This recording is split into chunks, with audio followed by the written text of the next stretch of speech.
Welcome to the Cabral Concept, where board-certified naturopath and integrative health practitioner Dr. Stephen Cabral shares how he was diagnosed at the age of 17 with a life-altering illness and given no hope for recovery. It was only after studying and traveling all over the world did he discover how to combine ancient Ayurvedic healing practices with state-of-the-art naturopathic and functional medicine to fully rebalance the body and re-energize it with life. It's time to discover how to get well, lose weight, and finally feel alive again. And now, here's your host, Dr. Stephen Cabral. Hi, everyone, and welcome back to the show. I'm excited to be here today to start the week with you on our Motivation and Mindset Monday. We've been doing these shows now with this particular topic for about 4.5 years. And we, every single week, are committed to getting the motivation, to getting the mindset right in order to not let this week slip through our fingers. Because in the grand scheme of things, when we really look at all of the different work that we're able to accomplish in a given year, we really only have 52 weeks. And if we break it down further, well, there's probably a couple weeks we're on vacation. A couple weeks we're spending just more time with friends, family during the holidays. Well, then maybe that's around 48 weeks, maybe 50 weeks. And if we look at that, okay, let's break it down a little bit further. What about those 90 days, right? We're in those 90-day sprints. That's 12 weeks. Well, we get 12 weeks. That's it. That is not a lot of time when you look at it. The nice thing is this. Every week adds up. So although we can't accomplish a ton of work in any one given week, that's not the goal. That's not the point. Too often early in my life, my career, my trying to get well, whatever it might be, I was looking for results too quickly. I missed a crucial point, and that's what I want to share with you today. But when I was trying to get well, I wanted whoever I was working with, that practitioner, that plan to work that next week. Never mind, I hadn't gotten well for years, and now I met this practitioner, and I put all the pressure on them that I wanted to see results within a week or two. Well, that's not realistic. What I missed was the bigger picture. But I also missed the fact that in order to get to the bigger picture, in order to get to my end result, every week had to count. I really couldn't take time off from a goal that had a lot of meaning to me. Think about it this way. This is just one more way to look at it. That if you really want to improve your relationships, can you take a week off? It probably doesn't make sense when you think about it like that. So you're going to regress for a week. How long is it going to take you then to get back on track? Are you even going to want to then put in the work after a week of it not being good between you and your partner or your significant other or family member, parents, kids, whatever it might be? It's hard to then get the mindset back there. Easier to do a little bit every week and stay motivated. But that is not the topic of today's show. Although that matters, keeping things going, keeping that ball rolling, right? Easier to use momentum. Today is this. Here's why you should keep the ball rolling. Here's why momentum matters. I want you, and I've talked about this before, I've talked about a lot of people being worried about failing, trying to get well and failing. Trying to lose weight, and yet again, failing. Trying to find that right person for them, and again, failing. Looking at their overall spirituality and feeling lost. Working on their career and never hitting that home run they're looking for. Over and over and over, we failed. And we worry that if we do it again, at a subconscious level, what type of a shot will this take to our ego? Is it better that although we don't love our life right now, that we're at least comfortable with it? We're uncomfortably comfortable. We've gotten used to it. It is our comfort zone. What I say to you is this. That's your current reality. That's not your destiny. That's not where you want to be. By listening to this podcast, by exploring your passions, your purpose, or your goals of what you want more out of life, you already know that where you're at right now, although I do believe in gratitude, and you should be at least thankful for a few things that you have in your life right now, because it can't be all bad, right? Look for a couple things to be grateful for. And then there's nothing wrong with saying, but I'm okay and I am wanting more. There's nothing wrong with that. There's nothing wrong with believing in growth and improving every area of your life, and specifically in the areas that you know that you need to improve. Not just want, but you need to improve it, like your health, relationships, career, body, spirituality, finances, whatever it is. Believe me when I tell you that no matter what, you're going to encounter challenges. So if you know you're going to encounter challenges, how much persistence do you need? A lot. What carries you through at the end of the day? Your why. Your why has to be strong enough. Your why will get you through the biggest challenges. And again, we've reviewed this topic, but now I need to give you some practical advice. So yes, you need your why. Yes, you need your dream, what it is that you want to accomplish. Here's a faster way, though, to get to your goals. Realize ahead of time that it's probably not going to work. And you might say, well, this is some motivation and mindset Monday. He's telling me that it's not going to work, that I'm most likely going to fail. And that's exactly what I am saying. If this is your first go-around, your first time creating a new business, your first time trying to get well, your first time trying to lose weight, or second or third, is failures to me are a little bit different. It means you've encountered an obstacle. You hit something you didn't expect. If you stop, you failed. Many people stop. That's considered a failure. Not how I look at it, though. That's considered, to me, a learning experience. And sure, you could say that's cliche. That's one way to look at it. But there's a bigger way to look at this.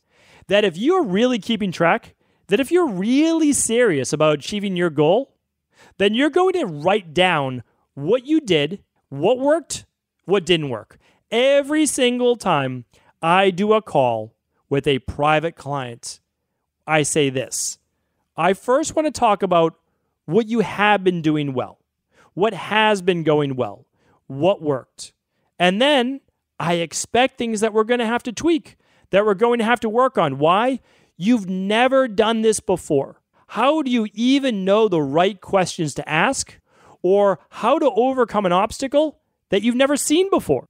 You can't expect yourself to already know how to do everything that you need to know. Because if you did, I'm assuming you would have already achieved it.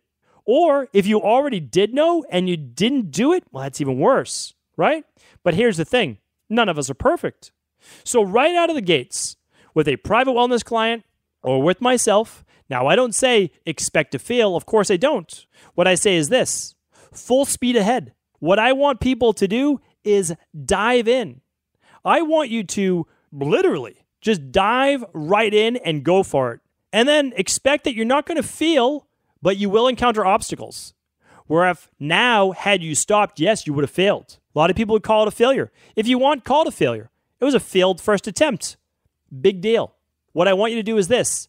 I want you to double and even triple your rate of failure. And I'm not the first person to share this with you probably. You may have heard this before, but double or triple your rate of failure. And if you haven't heard this, then this is going to sound pretty strange. But here's the thing, and I've shared this with many, many people. There's only so many ways that you can do things before you get it right. When I talk to people about whatever their specific health condition is, their health issue, I say, the name to me that you've been given for your specific dis-ease is irrelevant. It's irrelevant. And a lot of people don't like to hear that because they've associated with it. No, I'm a sufferer of this. I'm a victim of this. And I get it because I was there as well. I had more than a dozen different diseases, right? I can go through them. Addison's and POTS and autoimmune issues and myalgic encephalitis. And I had type 2 diabetes and all these different things. And I was a giant mess. That's basically it. And I could say, okay, I went to this practitioner, I tried this, that didn't work. So instead of me saying it didn't work, just try the next thing, I would feel sorry for myself. I would stop pretty much everything for a couple months and I'd have a huge setback. And then I would get frustrated and I said, you know what? No, I need to fix this. At least I was stubborn enough to eventually get back on that horse, try it again. But I don't want that for you. I want you to know that there's most likely just a couple tweaks that you need in your plan. And then at worst, there's only about a half dozen to a dozen different ways of doing anything before you get it right.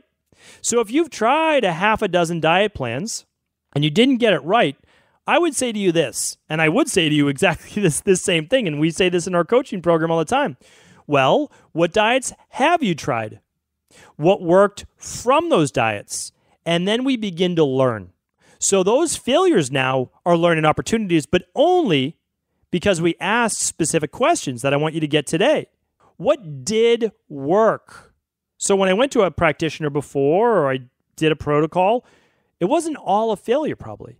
What worked? Even if it didn't work right out of the gates, well, these herbs, then they don't work for me. They don't work for me for whatever reason. And if you run on a diet plan, would you say, no, I do really well with low carb, but eventually I need to eat carbs and I put all the weight back on. Okay. So you're telling me a lower carbohydrate diet does work. But what you're also saying then is it's not sustainable. Okay. We can work with that. We can begin to ease some carbohydrates back in and find the right amount for your body. Does that sound like it may work for you? Of course. Of course. We'll then be able to customize it for you in the short term as your body is becoming more sensitive to insulin and glucose instead of desensitized. And then we'll be able to increase more in the future. So we can do this much for the first 21 days, then this much for the next 4 to 6 weeks, and then at 12 weeks, maybe a little bit more. But we can begin to learn from that. So it wasn't a total failure. But what if you never tried? What if you didn't try again? Well, you're left with all of these unresolved desires. And that's the worst part of life, is having regrets. So even if you're listening to this at 80 years old, whatever your dreams are, whatever your desires are, whatever you have right now for regrets, whether you're 20, 30, 40, 50, you name it, work on those starting this week. Just choose one. Don't overwhelm yourself. Choose one. What is something that you'd be really disappointed if you didn't achieve it? It's a great question to ask. What is that one thing that you would love to do in your life? Now, maybe it's not going to happen at this moment, but what's that one thing that you need to achieve? And then what we can do is this. We can begin to say, okay, these are the first steps. This is what I'm going to have to learn. This is what I'm going to have to do. And more importantly, this is who I'm going to have to become. Because a lot of people, they have some lofty goals, and I love lofty goals. The bigger, the better in terms of goals. But you have to understand, the person you are right now is not a person most likely capable of owning that goal, of it being a part of them. Now, the good news is this. You can change. You can grow. You can learn more. You can become more.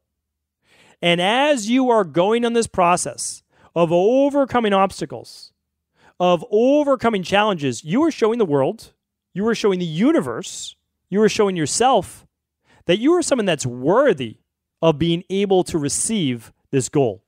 Because a lot of people, they don't feel that they're worthy. They don't feel they're at a subconscious level that they're deserving of it. But I'll tell you right now, if you start putting in the work and you face challenge after challenge after challenge, and you meet that challenge head on, you might not win every time, but if you meet that challenge head on, trust me, you begin to believe that you are worthy because you are putting in the work and a lot of other people aren't. And that's okay with them. This is your life. This is nobody else's life. It's not your place to judge anybody else. Don't even judge yourself. It is. It just is. That's it. So how you're living your life is what it is. You are able to change that at any moment. First in your mind with your thoughts, how you feel about the current situation, and then your actions, what you will do. Now, it doesn't mean that you can just quit your job and start a new job tomorrow. It doesn't mean that. But you can certainly start working on going to a seminar, doing a certification, continuing education, mentoring under someone, studying before work, at lunch, after work, half hour a day, 90 minutes a week. I just shared that with you a couple weeks ago. Really, really important to look at that. There's very little you can do today, but there's a lot that you can do over the next year. So every 30 minutes, it begins to accumulate. You give me an hour a day, what are we looking at? 365 hours a year. Give me 2, we're looking at essentially a part-time job, 2 hours a day. Now, I know it doesn't seem like a lot, but it accumulates over time, 7 days a week. We're starting to really begin to accumulate those hours. And those hours, what do you do during that time? You move forward and you fail. And what do? You write down what you learned from it. Why? So that you don't repeat it. Here's the real issue, that when a lot of people try to lose weight, we'll just use this as an example, they go back on the same diet. Okay, so they go do whatever the diet is. I don't want to pick on any one diet today. I'll save that for my Total Wellness Tuesdays or my Wellness and Weight Loss Wednesday shows. But they pick a diet, They've already done it before. They've done it a half a dozen times. Hey, it didn't work. Okay. Why are we going back to using that same formula? It didn't work. That's okay. It's okay that something does not work. It's actually not a bad thing. I would even say in the beginning, it's a good thing. Figure out as many things that don't work as possible. Find out the similarities of why it doesn't work. And then pull out the tidbits of what does work. And then use the small pieces that do work and then move on to the next nutrition plan, next diet, whatever it might be. And begin to see what things work for you and don't work for you. And then you're going to begin to, over time, develop a plan. Now, that plan is based on now real-world experience. You can call it anecdotal or not. To me, that doesn't matter all the time. People argue over, well, this is what the research says, but this is all the results people are getting anecdotally. I will take anecdotal evidence any day of the week. Before, again, we've always said this. My colleagues and I say this all of the time. Before anything is written in textbooks, before anything becomes mainstream, it's already been done for 20 years, maybe 30. The whole paleo diet, the whole this, the whole that, it's already been around forever. I mean, it's been around forever. And now, well, it becomes more mainstream. Someone writes a book, oh, we have the Atkins diet. And then that starts it right there. Well, I'll tell you the truth. Bodybuilders, figure competitors, they've been using a lower carb diet for quite a bit of time. And again, I'm not recommending that, but what I'm saying is whatever becomes mainstream has already been done. So if a colleague of mine says to me, and we're chatting, we're having a conversation about what we see working, what doesn't, I don't say to that person, hey, could you show me the research? Yes, I'm going to go look up the research on my own. And yes, I will ask to see if they've seen any studies. But it doesn't mean that if it passes my common sense filter and it passes the filter of what I've been doing for the past 20 years and with hundreds of thousands of wellness client appointments that we've done, then you better believe, since my number one goal is to help people, that I'm going to start to look into that, whether it's anecdotal or not. Use your life as one giant anecdote, right? This is what I'm looking to achieve. This seems to work for a lot of people. Let me try it. This coach seems to be able to help a lot of people. Let me meet with them. Let me work that plan. I already know that it's worked for thousands of other people. Why not me? Now, don't expect it to go perfectly. What do I ask my private clients? What has gone well for you so far? Where have you seen the improvements? We talk about that. Now, what do we need to continue to work on? That's the second question. Never put the second question before the first. Find out, your goal is to get the results, right? Focus on what is working. A lot of people, when they're upset, when they're frustrated, they focus on everything that isn't working. Some things are. That's giving you clues. The world gives you clues. Every day's action gives you clues. Clues of what not to do, but also clues of what to do. My goal is to focus on the things that are working. And it's to do less of the things that aren't working. That might seem really obvious, right? Focus on the things that seem to be working and less on the things that don't. I know that seems obvious. But how often do we overlook that? Because we just say, well, there's these things not working. I'm just going to stop. Well, some of it is working. Let's start to remove a lot of the issues or the things that aren't. Here's an example. We have a CBO protocol. It helps people with gut issues all over the world. Hundreds or thousands of health practitioners all over the world use it with their private wellness clients or their patients. Many, many people use it. We've been doing it now for many years, and we know it works. Well, for some people, they will get on it, and maybe they have some loose stool the first couple of days. Here's the thing. It does not mean that the protocol is not working. You speak with your coach. Okay, it could be any one of the three products, or it might just be causing too much die-off from candida or from bacterial overgrowth or whatever it might be. What do? We don't stop the whole protocol. We stop the supplements for 3 days. We allow the digestive system to calm. We added one product at a time, only one capsule. And we gently, it was called, titrate it back in. And then all of a sudden, the body then starts to either adapt to it, or we find the one product at what dosage that isn't working for the person. And then we add in the others. So it's a much gentler approach. Now, then it works. So here's the thing though. What if the person stopped just because they got the loose stool? Well, the whole thing would be for naught. That would truly be a failure.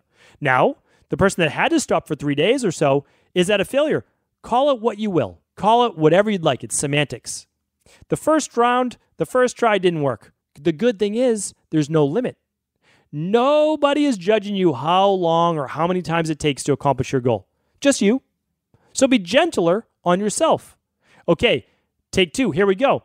Oh, well, I added the supplements back in and everything seems to be fine. Good. Everything's going well. The second month comes and we started new supplements, new products for the CBO protocol, which is 3 products. All of a sudden now there's bloating. The bloating was gone. It was gone the first month. Things were going well after the first week.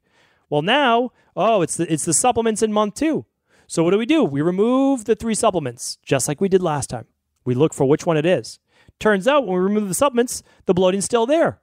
What do? Is it the supplements or not? Well, now what else could it be? Well, we have new food introductions. And we began to introduce some grains. And you know what? They didn't work. It wasn't the supplements, it was the grains.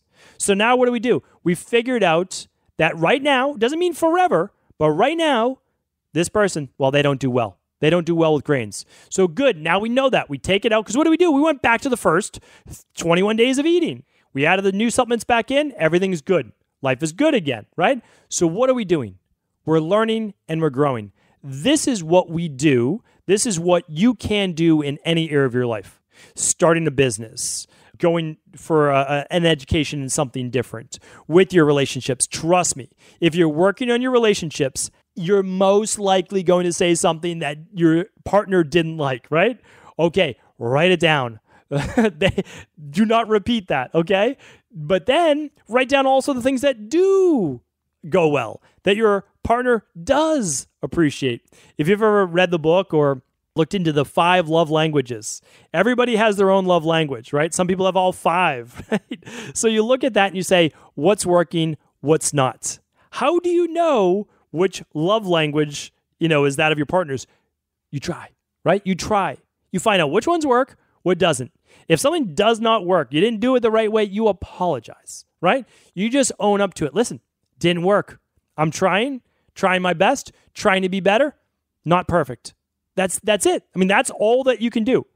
And then what do? You try again. You try again that next day. Hey, everybody needs a day off. Take the rest of the day off. It didn't work? Okay, let's get back at it tomorrow.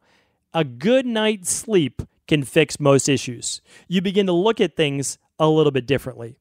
So what I would say to you is this, is that all that matters is the end result. That's what matters. Now, you don't want to cheat the system to get yourself there because it won't stick. But what I'm saying is you're doing the work, that you're actually becoming the person that's deserving of this end goal. You're becoming the person that has done so much in their life in order to reach their dream that there's no way they can go backwards. This is now normal for you.